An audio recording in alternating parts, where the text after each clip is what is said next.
Don't worry, Eva bros, I got you.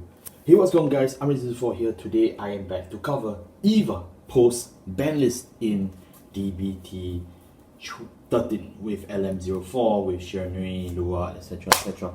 We are talking about post Banlist for JP because Combine Russia has been given back to Eva. Now, I'm doing this video very late because my previous Eva video did very badly. So I frankly had zero motivation to carry on doing this deck. But I saw a lot of the discussion. I've known about certain Eva players not doing well, misperforming, playing relatively weird lists, stall lists, strange lists. Now that we're in DBT 13's meta, which is very different and much more healthier with the death of Gunliva as well as Willista, I've decided to give it a try. I've decided to really go back and try Eva again. And while Eva will never truly be its peak, its terrific peak that it was, last year and such, I'm deciding to try a different method to try and cheese people out with damage. Eva now has a relatively good cheese game because of stuff like Obscurate. Her boyfriend is really big with crits, so he can really kill people really quickly, and this really helps, especially with small hand sizes. Small hand sizes are very common in decks like Michael, decks like Ignis if they overextend, Youthberg if you're playing too much solitaire. They will overcommit to the board and you actually have a good chance to punish back. Eva also, relatively speaking, you get a lot of counterblast because of decks that are very aggressive. Stuff like Shiranui, Luard, they will deal you a lot of damage early on, which gives you a bit of an earlier boost. I know at the point of this video's release, we don't have Drag Strider and we don't have Mukuro skill, but I mean, if you seriously need a if you don't know what they're going to do, I suggest you watch some TV. So let's get right into our right deck. Our right deck, we are just playing for Eva. It's all the Evas that you expected, know, and love. And if you don't believe me when I say love, just check how much art there is of this girl. You guys okay? The grade 0 Eva is Eva, grade 1 Eva, the grade 2 Eva, the same skill. When you ride, you get to search for strategy order. Research order, and add it to your hand. Research order is a regular field spell. You normally will add this one because you want to install 2 on your grade 1 and grade 2 turn. This isn't like Vanguard where the deck is so bad you have to wait. No, you generally just want to put in 2 of these, and then on turn 3 you want to ensure you can put in the world is a blue research lab. I'm blue, so you want to make sure you can have this because it's very integral to your turn 3 place. So generally that's what this right deck does. So for +2 and you generally extend your early game, it's pretty good. I will be going into the orders in more specific detail, but let's talk about the main girl herself, Eva. Eva, count blast 1. Look at the top cards in your deck, equal to the number of strategy orders research orders. I'm so sorry, curse you, Vanguard. You look at the top number of cards equal to the number of research orders you have on top of the deck. You choose one from among them and add it to your hand. The rest go to the bottom of the deck in any order, and then after that, you choose a unit against 5, if I'm not mistaken. I should probably read this card. Hold on. Let me make sure I got it right. This unit against 5, thank you. And then the second skill is that when this unit attacks, count +1, so +1, search your deck or hand. Deck or hand only, okay? This is only deck or hand. Only Poison and Paradise gets to scan everything else, which is deck, hand, or drop. So I just want to make that clear. Know your zones. If your Eva player is checking different zones, he's clearly cheating. Make sure you know it, okay? And then afterwards, you get to call an Obscurate to Regular Circle. If you search your deck, you obviously shuffle the deck. So it's still the same skills that you all know and love. Eva, because you receive high amounts of counterblast in the early game, you generally have a good time on turn 3. You can use your counterblasts, but you don't want to use too much of your counterblasts because you also don't want to be CB gated. So that's why this list, we are playing it very strangely. We are playing a lot of counterblast based cards, but at the same time, we are playing a version that you can play without counterblast. So you'll see what I mean when I go through the deck. There are choices that I'm personally proud of, but I know a lot of people don't agree with. You will also see there is no habitable zone, there is no refurbishment dog. I just don't believe in those cards. I just don't feel that it's good for this meta. Like, the draw is not going to help you live longer. Like, seriously, like, what is it for? So to me, I rather focus on a bit more aggression and really competing. I know a lot of players that say, ooh, these just aggro and it's horrible. Yeah, but which format isn't about early game? I mean, do you guys know what premium is? Move on to the grade 3s real quick. the grade 3s, you obviously play 4 copies of The World's a Blue Research Lab, blue, ba da bi da da ba, and then we play 4 copies of Big Ops Cadet. There's a small one. And then we play 4 copies of Poison Paradise Eva, and then 1 copy of grade 3 Eva. I think, I'm pretty sure, at least from common consensus, I can already hear people screaming, but I miss! So please, let me at least go through this deck, then you can roast me, okay? So, I'm going to cover Poison Paradise Eva. Basically, when you write it on top of the original Eva, you can search your deck for 1 research order, generally this one, and then you add it to your hand, and then after that you can activate a persona right, so basically cross persona. When it's unit attacks, choose one of this, the original Eva, and bind it. Search your hand, deck, or draw for an Ops Cadet, call it to Rearguard Circle, and then this unit and that unit gain 5. Oh, nicer. And then afterwards, if you search the deck, you shuffle the deck, at the end of the turn, you write this back. So for 1 turn, you get a huge explosion of power. You get a free copy of this, you get a free search, and a free multi-attack for Ops Cadet. The downside of Poison Paradise Eva is that you lose her Calm Blast 1/1 skill, and this is cheaper, but you lose this skill, which is very important. A lot of Eva players live and die by this skill, which we are here to change. This list has taken to that account that you don't always get to use Eva's regular scanning skill, her normal learning skill. So we're going to change that here. So the idea is that you want to look for Poison Paradise on turn 4 because it's going to be really good in helping you kill your opponents for good. But as much as I feel this is obvious, but I'm just going to say it here. Poison Paradise Eva scales really well into a late game. For every copy of her you find, but in the early game, she's really just doo-doo. So you really have to try and mulligan correctly that you have enough early game cards and that you have enough late game cards. And when I mean late game cards, then you look for poison, because this card can really kill out of nowhere. So do keep that in mind. And I mean kill on the stage, like Ignis level 5 power. If you're good enough, if you've been pacing damage well enough, this can be dead lethal. And you may be saying, but why? Why is it that good? Well, you better look at a boyfriend. Ops Cadet. Let's take a look at this. It's still the same from DBTO5, but I'm going to read you the whole skill regardless. When this unit attacks, if your order zone has a set order, it gains 5. If it has 3 or more, it gains 10 instead of 5. Why has changed? When this unit is placed on rearguard by card's ability, if your order zone has 3 or more research, it gains a crit. So you want to find a way to call this by card effects. One of them is obviously by Evas, one is by blue research order, and then we have a hidden friend, an old companion that people have thrown out, Roy Dastrovers. So we'll cover that in a bit, but just a fair warning that there are quite a number of ways to call Ops Cadet and turn him on to have 2 crits, and that this unit gets intercept and tanky shield, so it still has a bit of a defensive edge. Ops Cadet is that really protective boyfriend that kind of just does everything, so you want to play him for. And for the main play enabler, we have the World's a Blue Research Order. I'm supposed to have 2 FRs in this deck, but I lost one. Never mind. When this card is put into the order zone, look at the top 5 cards of your deck, choose up to 1 card from among them, and then you call it and shuffle that. Yes, you can call orders if you just want to mill it, it's completely fine, but generally speaking, you always look for an Ops Cadet. Either the big one or the small one. But that's not to say that you can't call anything else. Generally, opening the top 5 for +1 is good. You can just get your hands on anything. Your Royal Shivers, I previously mentioned. Any number of combined rushes is always nice to get into rotation.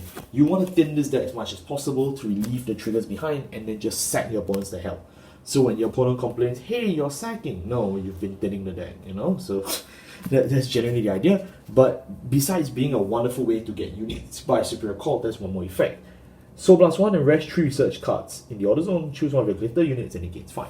By glitter, we normally just mean Eva and Ops Cadet, so I don't think I really need to explain that, but the idea here is that you can help even Ops Cadet hot magic numbers in order to really kill more people, which is nice. They killed Ruroa, they're coming for you. Was that a spoiler? If you didn't read Quick Cross Epic yet, why are you still here? Let's move on to the Grade 2s. The Grade 2s, we obviously play 4 copies of Small Ops Cadet, 4 copies of the Great Combined Russia, and then of course we play 1 copy of Grade 2 Eva. So let's get into that real quick. Grade 2 Eva, we've covered previously. I don't think I'm going to cover it. We're going to talk about Combined Russia. from the creators of We Reprinted You in Office to why the hell do we ban this again? It's Combine Russia. When this unit attacks a grade 3 or greater unit, if you have 2 or more cards in the order zone, this unit gains 10. So you can understand this card is pretty bad for our Vanguard. Second skill is from the drop zone. If your order zone is placed from hand, if your order is placed from hand to the order zone, countless one card is back. Why is Combine Russia integral to this deck? Because Poison Paradise Eva does not use Counterblast. Your spare Counterblasts are going to be pulled into Resurrecting Combine Russia to ensure a consistent stream of 20 to 30k beaters per turn. And it's very important because Combine Russia can come back as long as you have orders. This is why you need to pace your order usage. Every time you place an order, not only do you get the order's effect, you have the potential to bring back a Combine Russia back from the dead. The idea here is that you can use Combine Russia aggressively in the early game, you can use Combine Russia as a bigger beat stick later game, and he scales very well. I don't understand. You guys got this card back.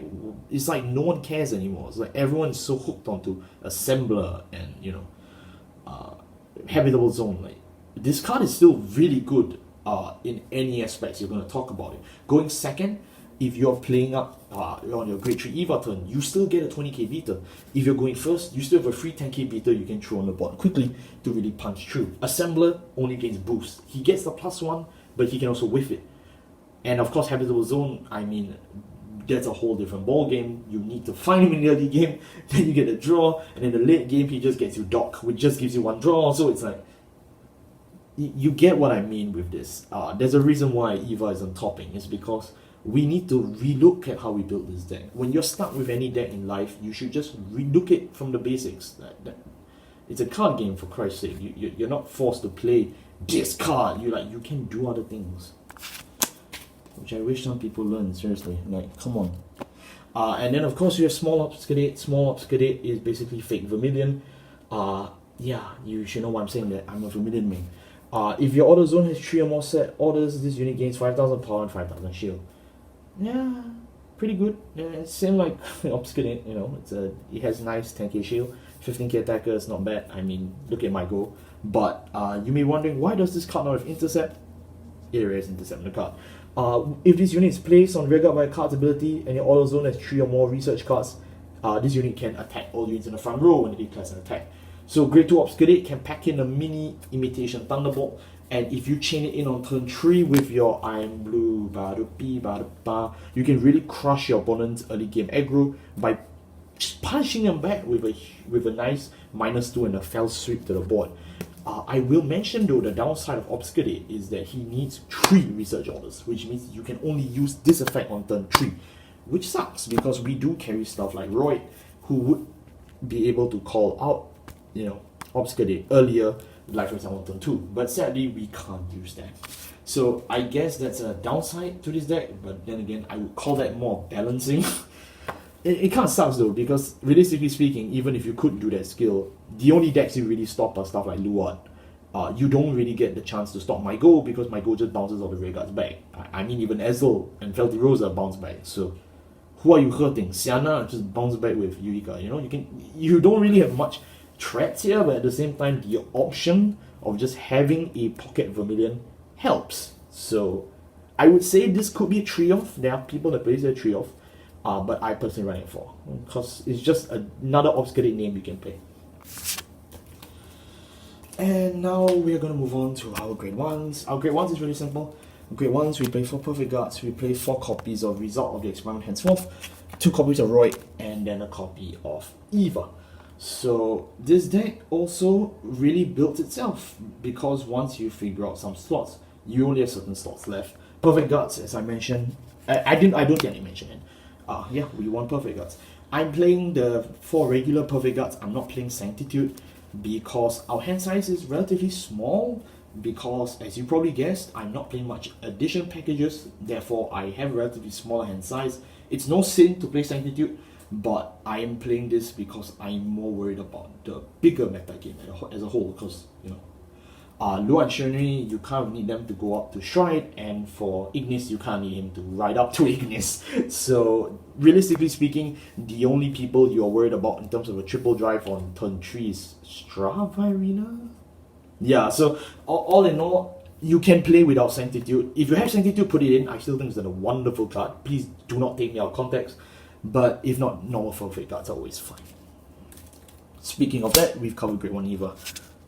She's just sleeping. And then she woke up.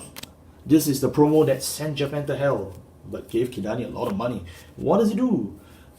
There are a lot of skills, so I'm gonna pick a copy up to read. I don't want to read this wrongly. I want to tell you guys the right info. If not, what's the point, right?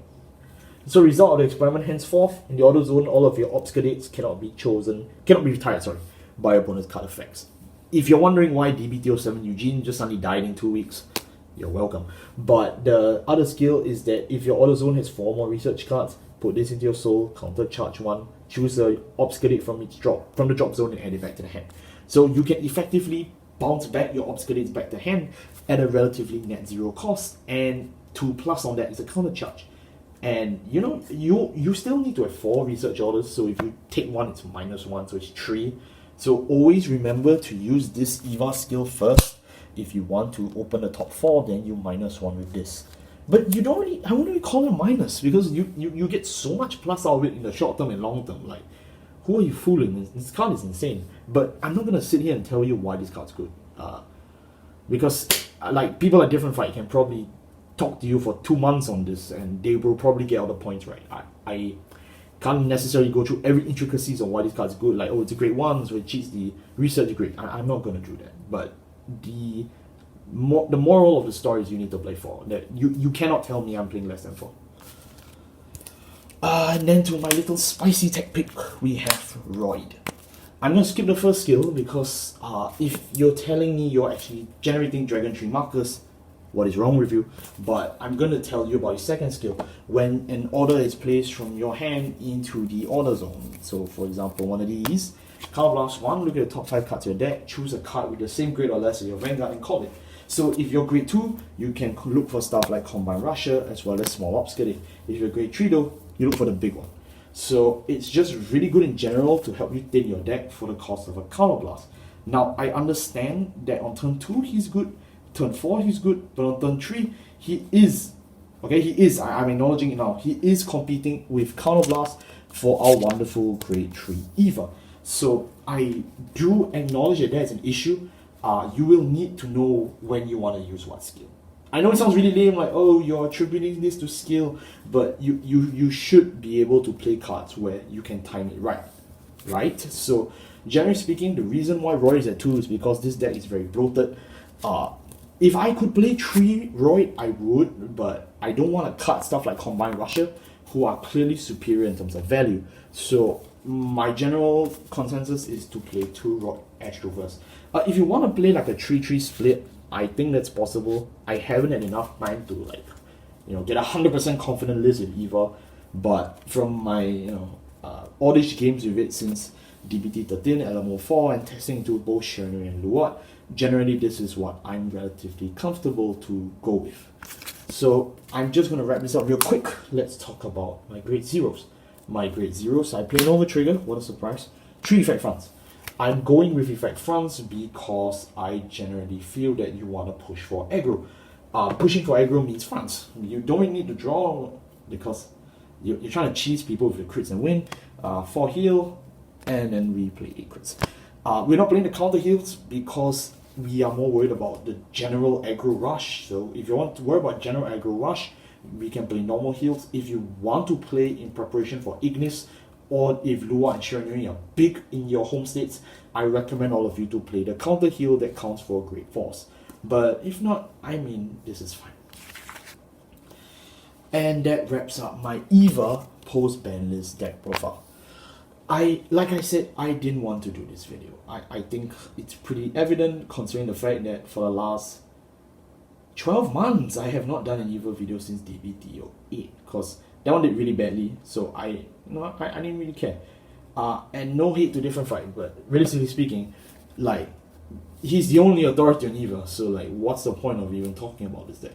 But I feel that, as this meta progresses, as different decks grow older, it's worth having different perspectives on different decks. It's not like stuff like, say, Ignis, where it's relatively one and done. You get a list, you copy the list, you play the list. But for decks that are older, decks that don't really have much coverage, or decks that have new things added to it, it is worth to really go back and look at it, because there are hidden gems in there. This year has been really good. Despite the fact that there are some ups and downs, some pricing issues, generally speaking, this meta has been one of the healthiest metas I've seen for Vanguard, personally. And I'm really glad. And I really hope that with the triple drive booster coming out, they can really end this year on a good note. And by good note, I also wish that people that didn't really have a great year to have a relatively better ending. Decks like Eva. Eva has been suffering relatively much, even though she did receive Poison Paradise in June. So I do hope that Eva pilots can take a look at this list, and they could try it, they could like it, they could not. I don't know. Am I onto something? I don't know. But I just want to throw my humble hat to this ring. Different Fight, if you're watching this video, thank you, for helping this community. Thank you all so much for watching. I'll see you all next time.